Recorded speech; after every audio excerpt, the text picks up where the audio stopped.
The cold mountain air bit into Greg's skin as he slid into the cab of his 18-wheeler. He pulled the door shut, sealing himself from the crisp October night.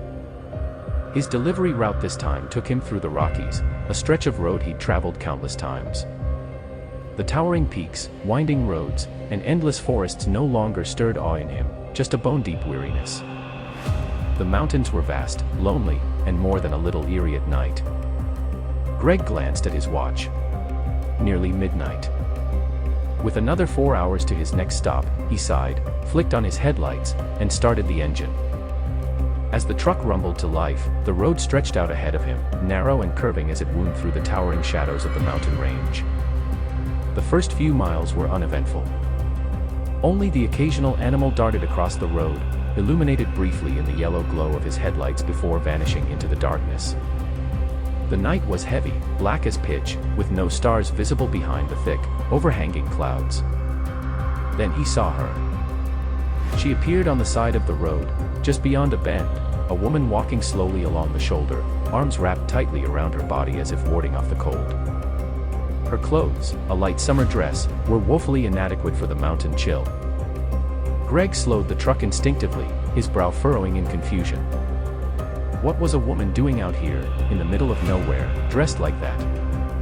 As he passed, his headlights washed over her. She didn't look up, didn't acknowledge the truck, just kept walking, head bowed and steps sluggish. Greg's eyes flicked to his rearview mirror, but soon the darkness swallowed her up. A chill crept down his spine. Something about her was off. Maybe it was her pale skin, nearly translucent under the headlights, or the way she moved as though she were in a daze. Probably some hitchhiker, he muttered to himself, trying to shake off the odd feeling. Still, there was a nagging pull at the back of his mind. He felt like he should have stopped, maybe offered her a ride. But there was no way he was picking up strangers on these roads at night. Not out here. Another hour passed, the truck's rumbling engine the only sound against the otherwise oppressive silence. Greg had almost managed to put the strange encounter out of his mind when, rounding another bend, he saw her again. It was unmistakably the same woman, the same dress, the same pale, unseeing face. She was further up the road now, but still walking in that same sluggish, trance-like manner. This time, Greg's heart skipped a beat. There was no way she could have walked this far, this fast. It wasn't possible. He slowed down once more, his pulse quickening. His truck coasted past her, and for a brief moment, their eyes met. Her face was hollow, cheeks sunken, eyes wide and glassy with fear, or pain. Her lips were pale, cracked, and her hands trembled at her sides. Greg's hands tightened on the steering wheel. Something was terribly wrong. He swallowed hard and pressed the gas, leaving the woman behind once again, but unease gnawed at him.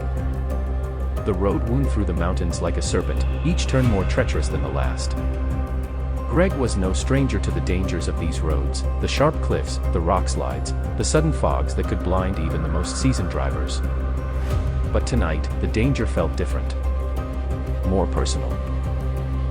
Half an hour later, she appeared again.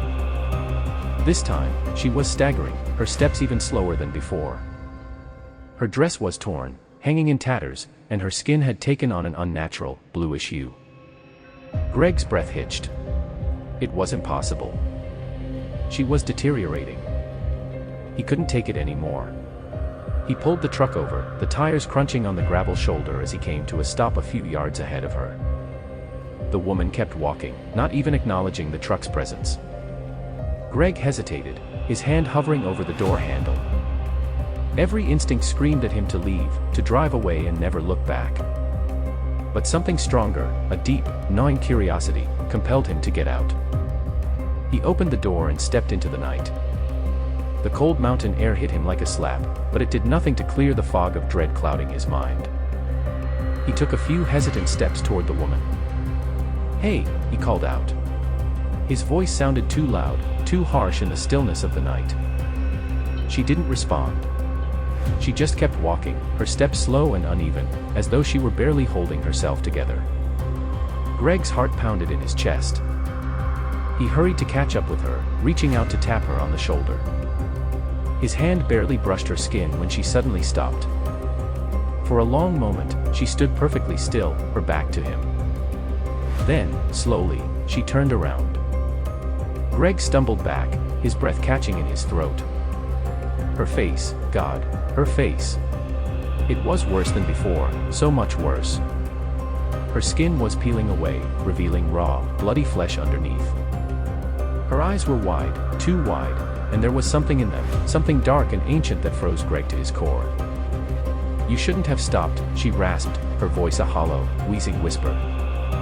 Greg took another step back, his legs trembling beneath him. What's happening?" he stammered. She took a step toward him, her movements jerky and unnatural.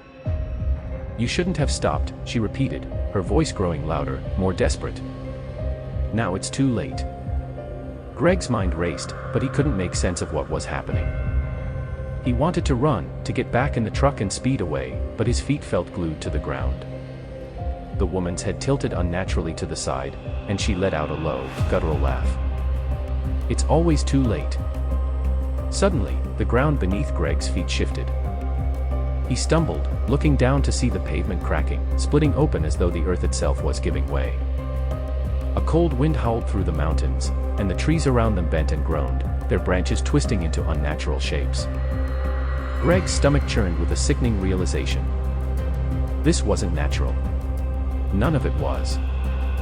The woman reached out toward him, her fingers skeletal and twisted, but before she could touch him, the ground opened up beneath her. With a scream, she was swallowed by the earth, vanishing into the darkness below. For a moment, there was silence. Then, from deep within the chasm, a voice echoed, a voice that wasn't hers. It was deeper, darker, and it spoke in a language Greg didn't understand. The ground trembled beneath his feet, and Greg didn't wait to see what happened next. He turned and ran, sprinting back to the truck as fast as his legs would carry him. He scrambled into the cab, slammed the door shut, and floored the gas. The truck roared to life, speeding down the narrow mountain road, but the feeling of dread clung to him, suffocating him. His mind raced, trying to make sense of what he had just witnessed, but there were no answers. Only fear. As he sped down the road, Greg glanced in the rearview mirror one last time. The woman was there, standing in the middle of the road, watching him. Her eyes glowed in the darkness, and her lips twisted into a smile that promised one thing. She would see him again. Greg didn't stop until he was miles away, but he knew, deep down, that no matter how far he went, no matter how fast he drove, he could never outrun her. Because she wasn't just a woman walking the highway. She was something far older, something bound to these mountains, and now, so was he. 2 weeks later, Greg's disappearance was filed among dozens of others reported over the years in the Rockies, each one eerily similar. A trucker, a lone driver, all vanishing without a trace. The only clue left behind was always the same: skid marks veering off the road and, carved into the pavement at the scene, strange symbols no one could decipher. For those who knew the legend of the woman on the road, the answer was clear. She had claimed another soul,